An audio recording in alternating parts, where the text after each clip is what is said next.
د ملکن ټي وي ډیرو زیاتو ګرانو کتونکو ګرانو مسافرو چې زما د خیبر پختونخوا نه بهر یې زما د خوږ وطن پاکستان نه بهر یې او د نړۍ په ګوټ ګوټ کې ژوند تیروي امید دی چې تاسو به روغ جوړ او خوشحاله نن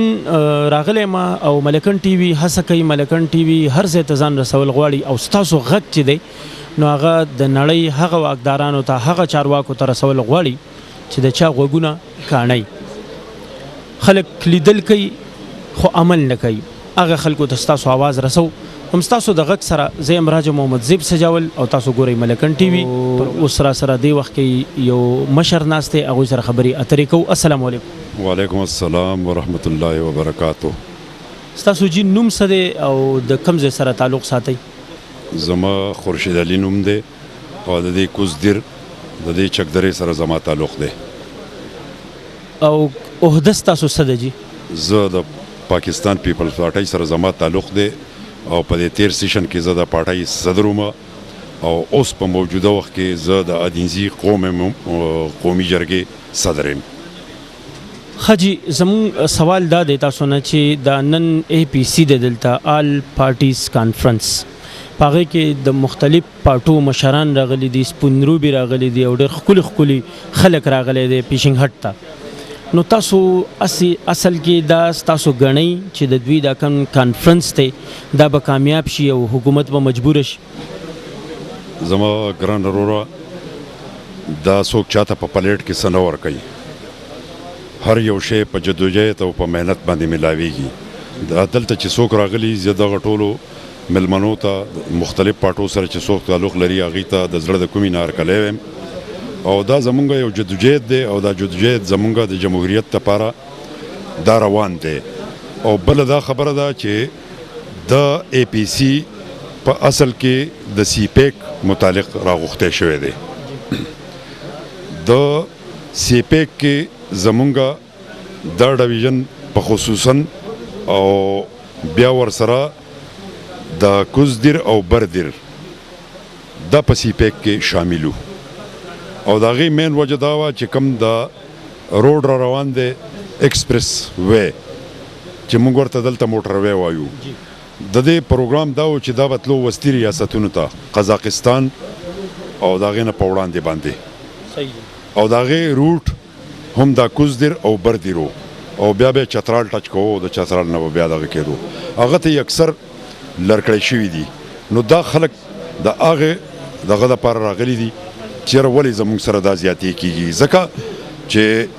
څنګه د پاکستان حیثیت ته د دنیا په نقشه باندې په ټولو دنیا کې چې دا د ټولو دغه دپاره یو هب دی. دغه شان دا لوردیر او اپردیر دا د دې ټول ډویژن بلکې د دې ټولې صوبې یو هب دی او د دې نه دا ټول څه که د دې د ترقۍ لارې کولول غواړي دیو هغه ریاستونو ته تلل غواړي هغې ته اپروچ کول غواړي د هغې سره خپل ډیل کول غواړي نه د هغې روټ صرف دا یو روټ دی. نو داسې دی خو مختلف ما ولیده چې مختلفې پارټۍ راغلي دي پاکستان مسلم لیگ نون دی د جماعت اسلامي ملګري دي پکې داسې که موږ ورګو ان پي والم دي پیپلز پارټۍ والي تقریبا چې ډېرې زیاتې پارټۍ راغلي دي. خو دې کې ما د پی ټي آی پارټي چې دا هغه ونه لیده چې د دې وجه څه ده؟ پی ټي آی ته باقاعده دعوت ورکړی شوی دی. د دې ننني پروګرام دپاره باضابطه طور هغوی ته دعوت ورکړی شوی د هغوی مشرانو سره خبرې شوي دي د پارټو په سطح باندې ورسره هم خبرې شوي دي او زمونږ دلته چې کومه مقامي د ادینزو په سطح باندې قومي جرګه ده د هغې په سطح باندې خبرې د هغوی سره شوي دي. خو د نه راتلو په بنیاد زه نه یم پوهه چېرې د هغوی د حکومت نه مجبوري ده خپلی څه کار دی یا دا حالات نشي فیس کولی دلته به خامخا خبرې چې کېږي نو مونږ خو به اورو تنقید به برداشت کوو. په مونږ باندې تنقید خلکو کړی دی مونږ هغې ښه په ښایسته انداز باندې جواب ورکړی که جواب نه دی ورکړی نو مونږ ردې بدې نه دي ویلي مونږ کنځل نه دي کړي مونږ څه سپکه خوله نه ده خوځولې نو کیدای شي چې هغوی دغه خپل کردار د وجې نه دلته نشي حاضرېدی. خورشید علي صاحب اخري سوال مې دا دی چې څومره مشران دلته نن فیشنګ هټ ته راجمع شو نو آیا دوی به هم د ملک په سطح باندې هم دغه شان ټولګۍ که نه بیا به ځان له ځان لقیسوي؟ زما په خپل خیال چې کله هم حالات داسې جوړ شوي دي نو دا ټولې سیاسي پارټۍ دي او سیاسي سوچ لري او کله چې سیاست په خطر کې شوی دی جمهوریت په خطر کې شوی دی نو د ټولو پارټو قرباني ورکړې ده او په یو دغه باندې راجمع شوي او زما په خپل خیال چې اوس هغه وخت نه دی چې ګنې یو پارټي به څوک دوکه کي په سلالچ کې به یې راولي په صدقه کې به یې راولي زه خو یم چې یاره فایلونه ورته هم کولاو شوي دي خو بعضې داسې تکړه لیډران دي د مختلف پارټو چې هغوی د هغې پروا هم نه ده کړې وایي چې یاره موږ به خامخا د ملک ته چې نقصان رسي نو دې ته به مونږ بالکل لکه دغه په شان د سکې د دیوال په شان ولاړ یو او که جمهوریت ته نقصان رسي نو ځکه چې دا جمهوریت هم ډېر په ګرانه باندې راغلی دی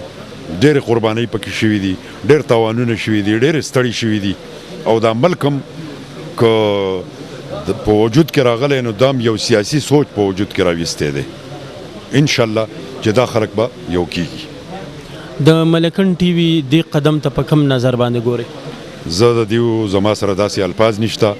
چې زه د دیو شکریا ادا کوم چې دیو د خپل علاقې مسائل په ټوله دنیا باندې خوري نو که هر څومره د ستاینې خبرې زه وکړم نو دا په دیو باندې کمی دي او زه د دیو ډېر زیات مشکور یم او الله دې وله نور هم یو طاقت ورکړي مړانه دې الله ورکړي او الله دې توفیق ورکړي چې د دیو دغه مخ په وړاندې لاړ شي او زموږ نه چې څونه کېدی شي موږ به ورسره کوو ډېره مننه سر تھینک یو ډېره مننه دا خورشید علي صاحب چې ډېرې زرینې او ښکلې خبرې کولې امید دی چې دا خبرې ستاسو ډېرې زیاتې خوښې شوي او دا پیغام هم تاسو ته در رسېدلی السلام علیکم زه یم صابر حجازي او تاسو ګورئ ملکن ټي وي که چېرې تاسو زموږ یوټیوب چینل ملکن ټي وي نه سبسکرایب کړئ نو اوس یې سبسکرایب کړئ او په بیل آیکن کلیک کړئ چې دا شان زموږ معیاري او خوندور پروګرامونه تر تاسو په وخت در رسي ډېره مننه बामकसद तालीम और पुरवकार मुस्तकबिल कौन नहीं चाहता। बेहतर तालीम से ही मुमकिन है आने वाला बेहतरीन कल। Ranizai institute of medical sciences Dargai medical faculty Khyber Pakhtunkhwa से रजिस्टर्ड इदारा फराहम कर रहा है pharmacy technicians plus category B में दाखिले जारी हैं। अपना मेडिकल स्टोर खोलने का सुनहरी मौका। एहलियत मैट्रिक साइंस उम्र और नंबरों की कोई शर्त नहीं। 2 साला medical LHP courses, ultrasound course, 2 साला मेडिकल और 1 साला सर्टिफिकेट कोर्सेज में health technology, surgical technology, dental technology, pharmacy technology, laboratory technology, x-ray technology. अस्पताल में अमली तरबियत, घर जैसा हॉस्टल का माहौल, नुमाया खसूसियात, आला तरबियत याफ्ता और तजुर्बाकार टीचिंग स्टाफ की ज़ेरे निगरानी, मेयारी और जदीद किताबों से मज़ीद लाइब्रेरी, तेज़रीन इंटरनेट की सहूलत, पुरसुकून तालीम दोस्त माहौल, कुशादा और पुरकशिश बिल्डिंग मेन बाजार के ऐन वस्त में जहां आपकी रसाई इंतहाई आसान। तुलबा और तालबात के लिए दाखिले जारी हैं। ज़ेरे निगरानी जनाब इब्राहिम खान। मज़ीद मालूमात के लिए तशरीफ़ लाएं। नस छोटी मस्जिद मेन बाजार दरगई या अभी इन नंबर्स पर राब्ता करें 0932331096 034694222396। रानी ज़ई इंस्टीट्यूट ऑफ मेडिकल साइंसेज दरगई।